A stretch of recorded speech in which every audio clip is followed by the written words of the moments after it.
ഗവർണർക്ക് കനത്ത സെക്യൂരിറ്റി വരുന്നു, ഇനി സമരം നടത്തി കഴിഞ്ഞാൽ അല്ലെങ്കിൽ ഇനി ആക്രമിക്കാൻ പോയി കഴിഞ്ഞാൽ പണി കിട്ടും എന്നതിൻ്റെ വെളിച്ചത്തിലും, അതുപോലെ ഇപ്പോൾ അറസ്റ്റിലായിട്ടുള്ള കുട്ടികൾ അവർക്ക് ജാമ്യം ലഭിക്കണം എന്നുള്ള ഉദ്ദേശത്തിലും SFI പത്തിമടക്കി ഒതുങ്ങി.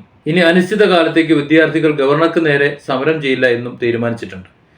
സത്യത്തിൽ ഗവർണർക്ക് നേരെ ഇനി സമരം ചെയ്യാൻ വിദ്യാർത്ഥികളെ കിട്ടില്ല എന്നതാണ് സത്യം. കഴിഞ്ഞ ദിവസം അറസ്റ്റിലായ വിദ്യാർത്ഥികൾ അവരുടെ ബുദ്ധിമുട്ടും സാധാരണക്കാരായ വിദ്യാർത്ഥികളുടെ അവരുടെ വീട്ടിലെ അവരുടെ രക്ഷിതാക്കളുടെ ബുദ്ധിമുട്ടും ഒക്കെ കേരള ജനത ഒന്നായിട്ട് അറിഞ്ഞു കഴിഞ്ഞു. മീഡിയകളിലും സോഷ്യൽ മീഡിയയിലും അത് വളരെ ചർച്ചയുണ്ടാക്കി.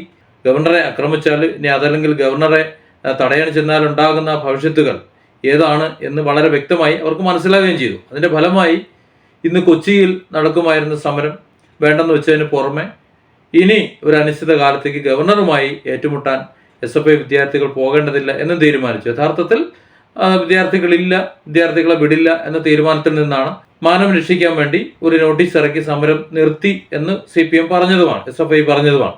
അതവിടെ നിൽക്കട്ടെ. ഗവർണർക്ക് ഏതായാലും അതീവ സുരക്ഷ ഏർപ്പെടുത്തി കഴിഞ്ഞു. ഗവർണറുടെ സെക്യൂരിറ്റിയെ പറ്റി സിറ്റി പോലീസ് കമ്മീഷണറും CRPFും സംസാരിച്ച് തീരുമാനവും എടുത്തു കഴിഞ്ഞു. ഇതനുസരിച്ച് ഇനി ഗവർണർ പോകുമ്പോൾ പൈലറ്റ് വാഹനവും അതുപോലെ അതിൻ്റെ റൂട്ടും കേരള പോലീസാണ് തീരുമാനിക്കുക. അതിന് മുന്നേ പോകുന്ന വണ്ടി അതാത് പ്രദേശത്തെ ലോക്കൽ സ്റ്റേഷനുകളിലെ പോലീസ് സ്റ്റേഷനുകളിലെ വാഹനമായിരിക്കും പൈലറ്റ് വാഹനത്തിന് മുമ്പേ പോവുക.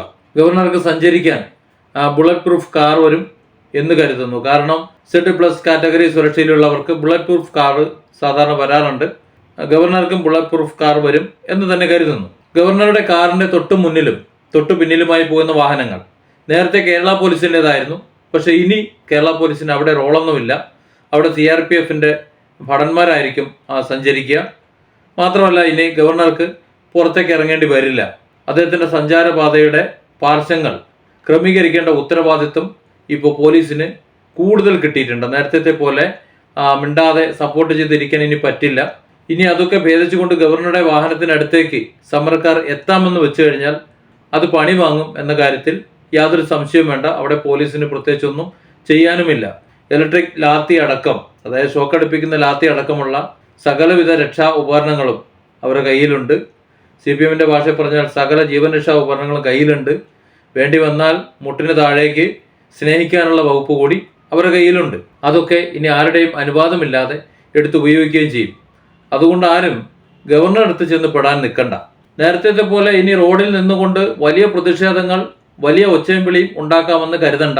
പ്രതിഷേധങ്ങളാകാം, കരിങ്കൊടി ഉയർത്തുക അല്ലെങ്കിൽ അതുപോലെ സമാധാനപരമായി പ്രതിഷേധിക്കുക, അത്തരം കാര്യങ്ങൾക്കൊന്നും യാതൊരു തടസ്സവുമില്ല. പക്ഷേ റോഡിൽ ഇറങ്ങിയുള്ള പ്രതിഷേധം, അക്രമ പ്രവർത്തനങ്ങൾ അതുപോലുള്ളതൊന്നും ഇനി അനുവദിക്കുന്നതല്ല. അതൊന്നും നടക്കുന്ന കാര്യവുമല്ല. ഇനി രാജ്ഭവന്റെ കാര്യം നോക്കുകയാണെങ്കിൽ നേരത്തെ രാജ്ഭവന്റെ ഉള്ളിലെ കാര്യങ്ങളെല്ലാം നോക്കിയിരുന്നത് കേരള പോലീസാണ്.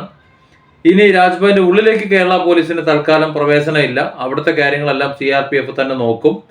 ഗേറ്റിന് ഉള്ളിലെ കാര്യങ്ങളെല്ലാം CRP തന്നെയാണ് കൈകാര്യം ചെയ്യുക. ഗേറ്റിന് പുറത്തെ കാര്യങ്ങൾ, ഗേറ്റിന് പുറത്തെ സെക്യൂരിറ്റി കേരള പോലീസ് നോക്കിയാൽ മതി. ഇതൊക്കെയാണ് പുതിയ തീരുമാനങ്ങൾ. ഏതായാലും ഗവർണർക്ക് ഇനി കാറിൻ്റെ പുറത്തേക്ക് ഇറങ്ങേണ്ടി വരില്ല എന്നുള്ളതാണ് സത്യം. ഇനി അഥവാ ഇറങ്ങേണ്ട സാഹചര്യം ഉണ്ടായാൽ അദ്ദേഹത്തെ ഇറങ്ങാനും അനുവദിക്കില്ല. പകരം അതിനുള്ള പണി CRPF തന്നെ ചെയ്തോളും.